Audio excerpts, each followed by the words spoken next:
Sa maingay na bayan ng Manchester, England, matatagpuan ang Miss Minchin's Elite Robotics Academy. Isang lugar ng malalaking pangarap at mas malalaking inaasahan. At pumasok si Sarah Crew, isang batang babae na nakita ang mundo hindi lamang kung ano ito, kundi kung ano ang maaari nitong maging, na isulat sa code. Ang kanyang silid, ang Princess Tower, gaya ng tawag ni Miss Minchin dito, ay hindi tungkol sa mga korona kundi sa mga circuit board. Para kay Sarah, ang tunay na mahika ay nangyayari sa isang keyboard at isang custom-built na gadget sa kanyang mga kamay. Mula sa unang araw, malinaw na, si Sarah ay hindi lang natututo mag-code, sinasalita niya ang wika nito. Habang ang iba ay nalilito sa mga linya ng script, siya ay sumusulat na ng mga obra maestra. At ibinahagi niya ang kanyang katalinuhan. Para sa mahiyain na si Ermengarde, na ang code ay madalas na nagkakagulo, si Sarah ay hindi lang isang kaklase, kundi isang matiyagang guro, gumawa pa nga ng isang espesyal na learning bot. Ang kanyang ama, si Kapitan Crew, ang kanyang pinakamalaking taga-suporta. Papunta sa Palawan para sa isang malaking pakikipagsapalaran, nangako siyang babalik na may mga kwento ng pambihirang pagtuklas. Pinanghawakan ni Sarah ang pangakong iyon na parang isang pinahahalagahang alaala. Kahit si Lottie, na mahilig sa paglalaro, ay nakahanap ng kaibigan kay Sarah. Ilang mabilis na pagbabago sa isang bagay na laro, at bigla, naging mas maganda ang mundo. Ngunit hindi lahat ay nakakita sa puso ni Sarah. Si Miss Minchin, na may ngiting kasweet-sweetan at handgereng kasing talas ng kutsilyo, ay nakita lamang ang pagkakataon sa kabutihang loob ng ama ni Sarah. Si Lavinia, ang nagproklamang ngay expert, ay sinubukang pahinain ang ilaw ni Sarah, madalas sa pamamagitan ng tusong pagsabotahe. Ngunit ang katalinuhan ni Sarah ay palaging nagniningning, iniiwan ang mga pakana ni Lavinia sa alikabok. Pagkatapos, dumating ang araw na nagbago ang mundo. Isang tawag sa telepono, isang desperadong tono, at ang balitang nag-alis ng sikat ng araw sa kalangitan ni Sarah. Nawala ang Princess Tower. Pinalitan ito ng malamig at umaalingaw na puso ng mga lumang sistema ng akademya, ang server room. Isang bagong tahanan, isang malupit na katotohanan. Ang kanyang mga araw ng inobasyon ay naging walang katapusang oras ng mga gawaing bahay. Si Miss Minchin, na ngayon ay nabunyag na, ay nagpakasasa sa pagbagsak ni Sarah. Ang kanyang manulupit na salita ay umaalingaw sa maalikabok na hangin.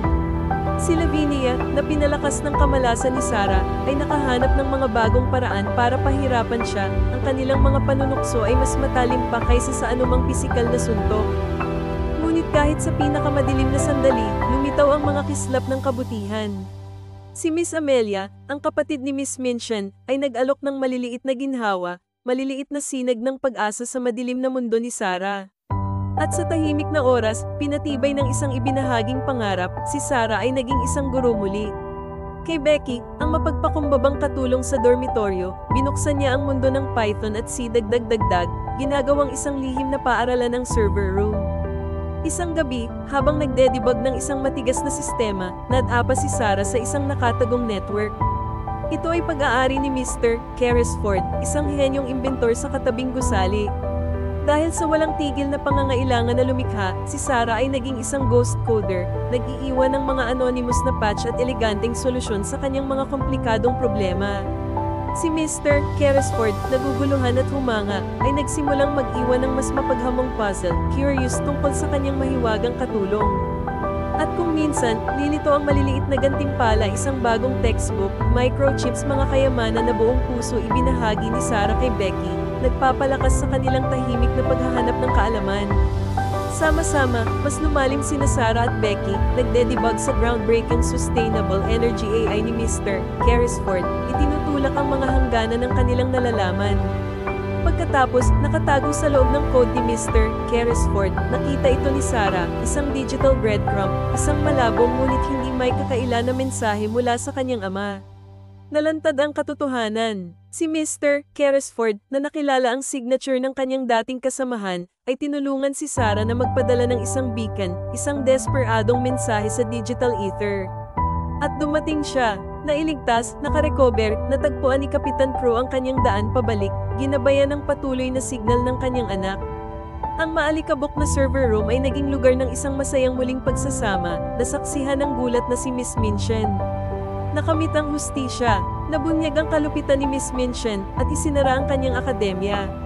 Maging si Lavinia, nang sa wakas ay makita ang pagkakamali ng kanyang mga gawa, ay nag-alok ng tahimik na paghingi ng tawad. Si Sarah, ang munting prinsesa, na ngayon isang tanglaw ng inobasyon, ay inialay ang kanyang buhay sa pagbuo ng mas maliwanag na kinabukasan. Kasama ang kanyang ama at si J. Carrisford, binuksan niya ang Crew Foundation, tinitiyak na bawat bata, tulad ni Becky, ay makakapagkod ng kanilang sariling pambihirang pangarap tungo sa katotohanan. Dahil ang isang tunay na prinsesa ay hindi binibigyan kahulugan ng isang korona, kundi ng kabutihan at katalinuhang dala niya sa mundo.